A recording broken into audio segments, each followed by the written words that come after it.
So sieht der Motorraum unseres Kia e-Niro aus. Und ich habe mich ja in einem anderen Video ein bisschen darüber beklagt, dass es hier keinen Frunk gibt, obwohl doch relativ viel Platz eigentlich verfügbar ist. Frunk, das ist ein Kunstwort, eine Mischung aus Front und Trunk, also ein Kofferraum vorne.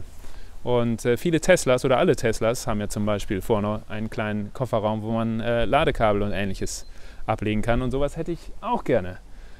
Nach ein paar Tipps von einigen Zuschauern habe ich dann Folgendes bestellt. Hier sieht man die Lösung unseres Problems. Ein Frunk, der nach 3 Wochen nach der Bestellung bei uns geliefert wurde.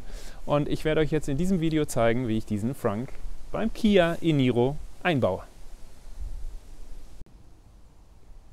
So, warum brauchen wir denn jetzt überhaupt einen Frunk? Darauf möchte ich erstmal noch ein bisschen eingehen, bevor ich euch zeige, wie ich den Frunk einbaue.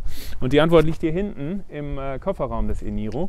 Der ist ja eigentlich ganz okay von der Größe her, ein bisschen größer als ein Golf, bei uns leider auch schon ein bisschen verdreckt. Aber entscheidend ist, was hier unter der Klappe ist.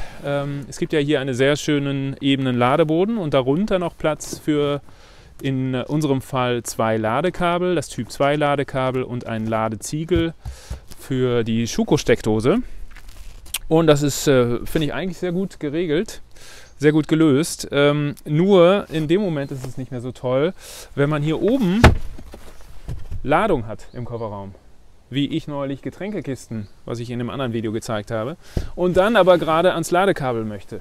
Dann muss man eben erst alles ausräumen oder zur Seite räumen, bevor man an die Ladekabel kommt. Das ist der eine Grund, warum ich das nicht so charmant finde. Der zweite Grund ist, dass man diesen Platz hier unten natürlich auch ganz gut noch anders nutzen könnte. Wenn ich das hier rausnehme, sieht man, hui, das ist eigentlich noch ganz schön viel Platz.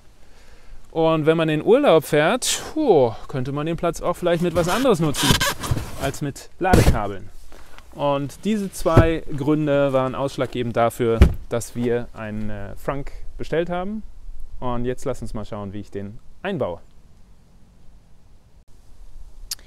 So, handwerkliche Begabung ist nicht gerade das, was man mir nachsagt. Deswegen bin ich, glaube ich, gut geeignet, hier den Idiotentest zu machen und zu schauen, ob ich den Frunk eingebaut bekomme. Wenn ich da keine Schwierigkeiten mit habe, dann bin ich mir sicher, dass 99% der Menschen damit keine Schwierigkeit haben wird.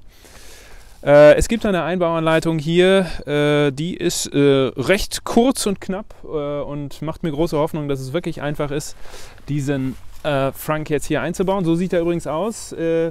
Ich habe ihn bestellt mit Matte, die hier eingelegt ist, und Trennwand. Das waren Punkte, die etwas extra gekostet haben. Alles zusammen, inklusive Lieferkosten, lagen wir bei 211 €. So, den versuche ich nun einzubauen, indem ich Schritt 1 hier die Abdeckung der Motorhaube abziehe. Habe ich noch nie gemacht. Ich hoffe, es geht nichts kaputt. Ah, okay.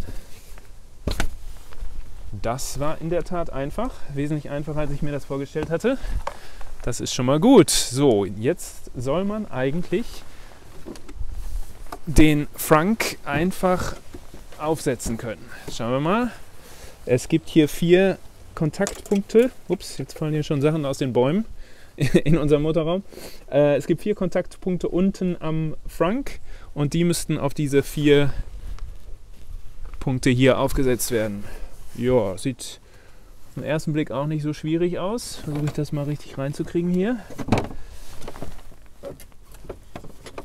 Okay, das ist ein bisschen frickeliger. Bin ich jetzt richtig? Ich habe es noch nicht ganz hier. Jetzt glaube ich, wenn ich jetzt etwas Gewalt anwende. Nee. Okay.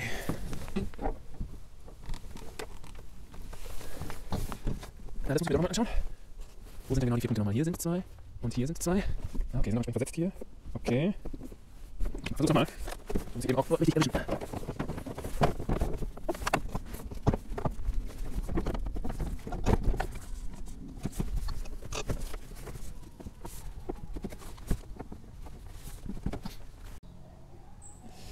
So, es hat jetzt doch ein paar Minuten gedauert, aber jetzt habe ich das Teil eingebaut bekommen.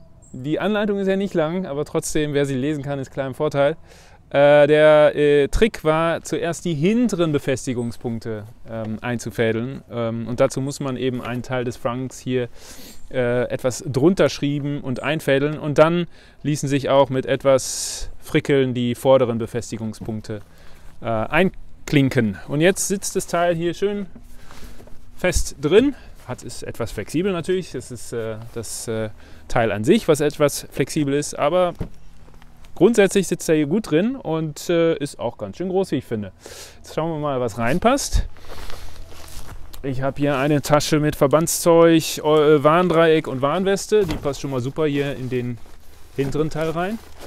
Ganz ohne Probleme. Dann habe ich noch ein Typ 2 Ladekabel, was ich mal hier vorne reinlege. Geht auch. Und dann haben wir noch den Ladeziegel. Kommt hier vorne rein.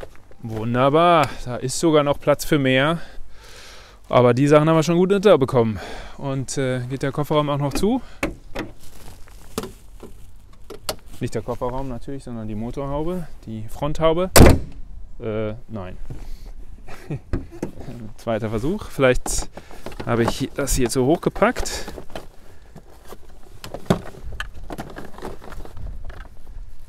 Mal schauen, was er jetzt sagt. Nein. Okay, irgendwo hakt's. Das ist der Vorführeffekt. Aber wir wollen die Dinge hier ja auch realistisch und nicht geschönt zeigen. Man muss also ein bisschen drauf aufpassen, wahrscheinlich, wie hoch man das hier im vorderen Bereich packt. Hier ist ja auch insgesamt diese Box nicht so hoch. Also ich packe das Ganze noch mal etwas besser rein. Jetzt müsste es doch eigentlich passen, oder? Gucken wir mal. Jawohl, jetzt ist er zu. Gut. Sitzt, passt, wackelt und hat Luft. Kommen wir zu einem kleinen Fazit. Der Frank ist drin und es ist tatsächlich so einfach, ihn ein- und auszubauen, dass wir für die nächste Inspektion auch die Originalkappe wieder drauf machen können auf den Motor. Um somit auch keine Schwierigkeiten mit der Inspektion zu bekommen, mit der Garantie, hoffe ich zumindest. Und wir haben jetzt also zusätzlichen Platz hier vorne, eine ganze Menge zusätzlichen Platz sogar. Und kommen an die Ladekabel ran, auch wenn der Kofferraum voll ist. Dem gegenüber stehen 211 € Gesamtkosten für den Frank samt Lieferkosten und Trennwand und Matte. Und ob sich das Ganze rentiert hat oder nicht, das werden wir jetzt in den nächsten Wochen herausfinden, wenn wir diesen Frank testen. Ich werde berichten über unsere Erfahrungen. Jetzt erstmal danke fürs Zuschauen und bis zum nächsten Mal.